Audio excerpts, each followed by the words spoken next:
में मंत्री और हमारे वरिष्ठ सहयोगी सम्माननीय रविशंकर प्रसाद जी, हमारे महाराष्ट्र के वरिष्ठ नेता और पूर्व में मुख्यमंत्री रहे ऐसे हमारे साथी श्री देवेंद्र फडणवीस जी, महाराष्ट्र के प्रदेश के जुझारू अध्यक्ष श्री चंद्रकांत दादा पाटिल जी, हमारे भारत सरकार में राज्य मंत्री श्री संजय धोत्रे जी, श्री राव साहब दानवे जी, हमारे राष्ट्रीय सह संगठन मंत्री श्री शिव प्रकाश जी, हमारे राष्ट्रीय सचिव विनोद तावड़े जी, बहन पंकजा मुंडे जी, बहन डॉक्टर प्रीतम मुंडे जी और हमारे मित्र राज्यसभा में भगवत कराड़ जी, देवी और सज्जनों, आज डॉक्टर प्रीतम मुंडे जी का, पंकजा जी का, चंद्रकांत दादा पाटिल जी का, धोत्रे जी का, रविशंकर प्रसाद जी का और देवेंद्र फडणवीस जी का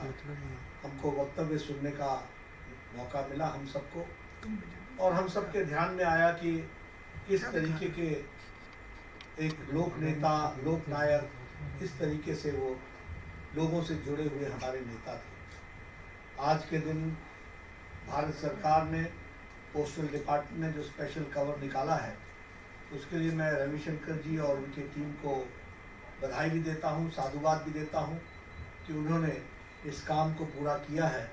और मुझे पूरा विश्वास है कि मुंडे जी की जीवनी और उनके बारे में जानकारियाँ ज़्यादा से ज़्यादा लोगों को इसके माध्यम से पता चलेंगी और घर घर तक वो पहुँचेंगी इस एनवेलप के माध्यम से। इसके लिए जो आपने प्रयास किया है उसके लिए मैं आपको बधाई देता हूँ। मुंडे जी के बारे में बात करें तो जमीन से जुड़े अपार जन समर्थन के धनी और गरीब, किसान, दलित, पिछड़ों के राष्ट्रीय फलक पर आवाज बने श्रद्धेय गोपीनाथ मुंडे जी का जीवन संघर्ष और साहस का अद्भुत मिश्रण रहा है। हम जानते हैं कि जनजातीय समाज, अनुसूचित जातियों और किसानों के समान रूप से गोपीनाथ मुंडे जी लोकप्रिय थे। वे राजनेता होने के साथ साथ एक किसान भी थे। वे सच्चे मायनों में बहुजन समाज के नेता थे। मैं बहुजन समाज इसलिए कहता हूं क्योंकि वो सिर्फ पिछड़ों के नेता नहीं थे, वो हर एक समाज के दलित, पिछड़े, वंचित सबकी आवाज बन करके राष्ट्रीय फलक पर ऐसे हमारे गोपीनाथ मुंडे जी बढ़ करके आए थे। श्रद्धेय मुंडे जी की ओजस्वी वक्ता होने के साथ साथ कई विषयों पर प्रखर ज्ञाता भी थे। एक ओर वे संसद में लोगों से मिलते थे, बड़े बड़े प्रतिनिधि मंडल आते थे, 100 के करीब प्रतिनिधि मंडल आते थे किसानों के, उनके साथ वो मिला करते थे, उनको पार्लियामेंट घुमाया करते थे। मुझे याद है कि जब भी मैं पार्लियामेंट में देखता था तो मुंडे जी कभी पार्लियामेंट में घूम रहे होते थे तो अकेले नहीं होते थे, उनके साथ 50-100 कोई ना कोई बहुत बड़ा डेलीगेशन आया है, उनको कोई पार्लियामेंट के दफ्तर दिखा रहे हैं, पार्लियामेंट के अंदर दिखा रहे हैं, कैसे लॉबी की तरफ ले जा रहे हैं। इस तरीके का उनका हमने देखा।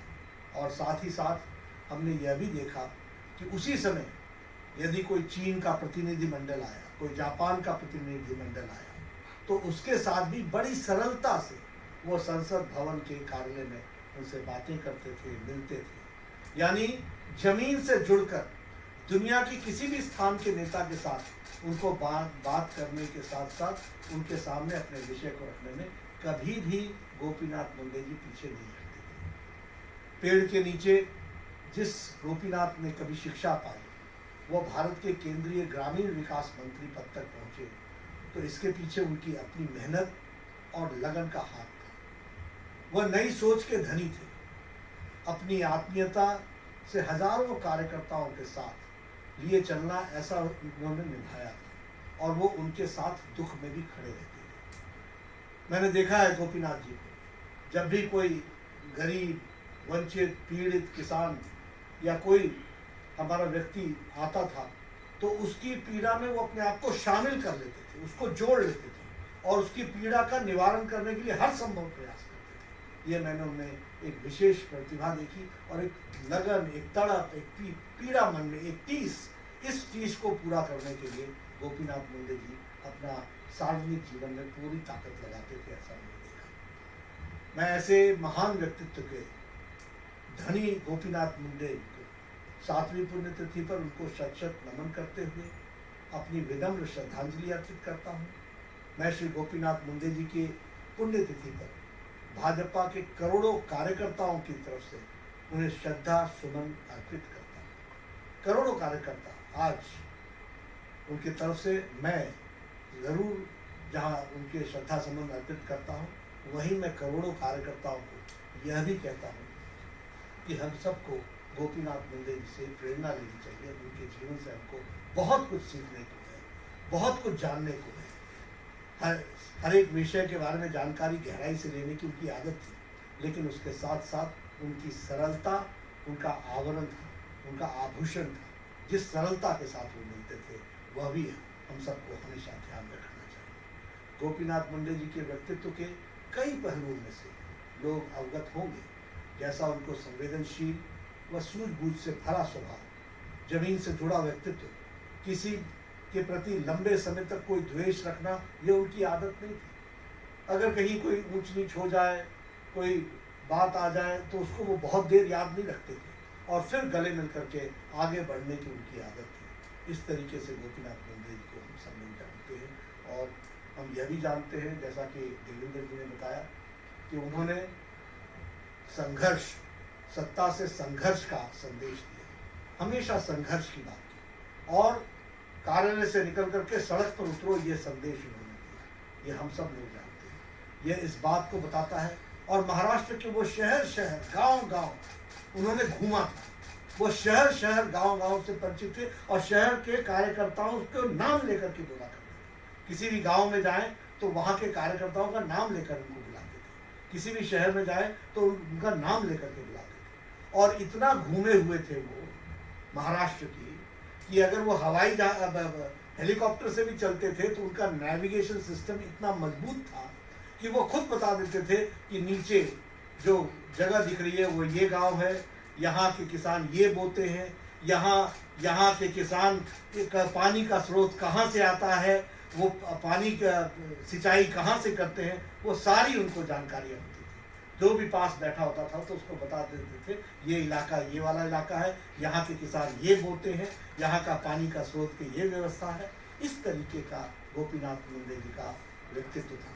किसानों के प्रति उनका लड़ना, किसानों की आवाज़ उठाना, किसानों के प्रति समर्पित होकर के काम करना, यह उनके जीवन में, जिसको कहते हैं गोपीनाथ मुंडे का व्यक्तित्व, इसका पर्यायवाची था। अगर हम गोपीनाथ मुंडे जी को माने तो गोपीनाथ मुंडे जी पिछड़े, दलित, वंचित, शोषित, किसान, इन सब के वो वक्ता, उन सब के वो रिप्रेजेंटेटिव भी थे।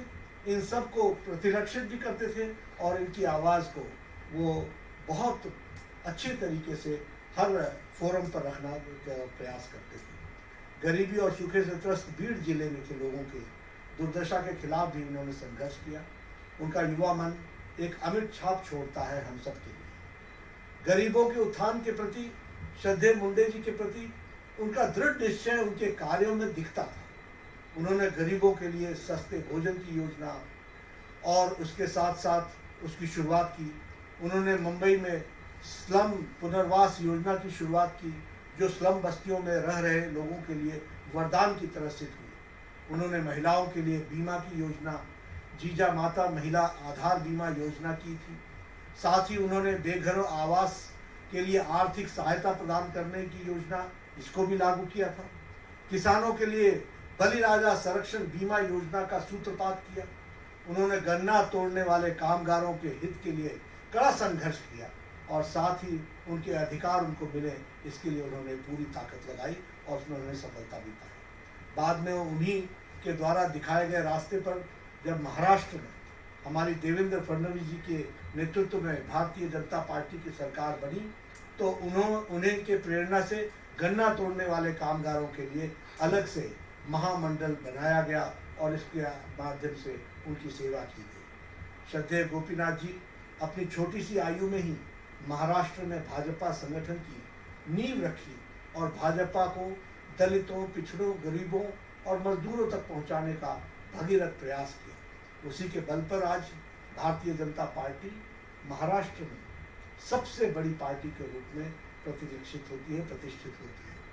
जब केंद्र में नरेंद्र मोदी जी की अगुवाई में भाजपा की सरकार बनी तो गोपीनाथ मुंडे की कार्यकुशलता देखते हुए उन्हें गांव, गरीब, मजदूरों, दलितों और पिछड़ों के उत्थान के लिए ग्रामीण विकास मंत्रालय का प्रभार दिया गया। बहुत कम समय वो इसके यहाँ मंत्री रह सके।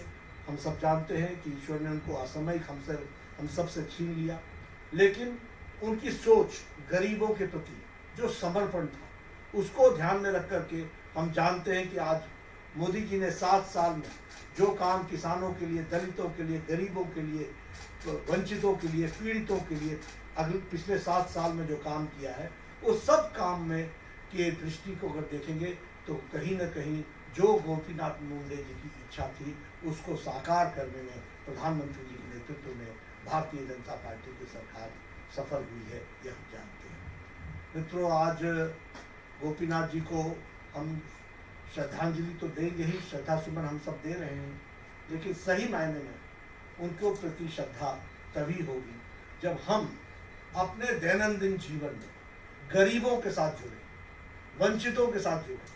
जिस तरीके से प्रधानमंत्री मोदी जी ने गरीबों के लिए, वंचितों के लिए, पीड़ितों के लिए जो कार्यक्रम लाए हैं, उन सारे कार्यक्रमों को नीचे पहुंचाने में हम पूरा योगदान करें और कोरोना काल में लोगों की सेवा ही संगठन, इसके लिए हम जुटें, तो मुझे लगता है कि यही गोपीनाथ जी को सच्ची श्रद्धांजलि होगी, यही सच्ची श्रद्धांजलि है। अगर हमको गोपीनाथ जी से सीखना है तो उनकी सरलता सीखना है, उनका मृदुभाषी होना सीखना है, सबके साथ मिलने की, कभी लगता ही नहीं था कि इतना बड़ा व्यक्तित्व इस तरीके से हम सबसे गले मिलता है, हम सबसे मिलता है।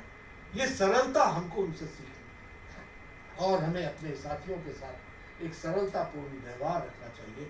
यही व्यवहार अगर हम अपने जीवन में उतारेंगे तो मुझे लगता है कि गोपीनाथ मुंडे जी की हम सच्ची श्रद्धांजलि देंगे। अगर हम गरीब और वंचितों के, पीड़ितों के लिए, पिछड़े वर्ग के लिए पूरी ताकत लगा करके मोदी जी के द्वारा बनाई गई योजनाओं को नीचे तक पहुंचाने का अंतिम व्यक्ति, अंतिम पायदान पर खड़ा व्यक्ति, लास्ट माइल डिलीवरी के लिए अगर हम पूरी ताकत लगाएंगे तो यही सच्ची श्रद्धांजलि होगी गोपीनाथ मुंडे जी की। उनसे जीवन से हम सब लोगों ने प्रेरणा ली है।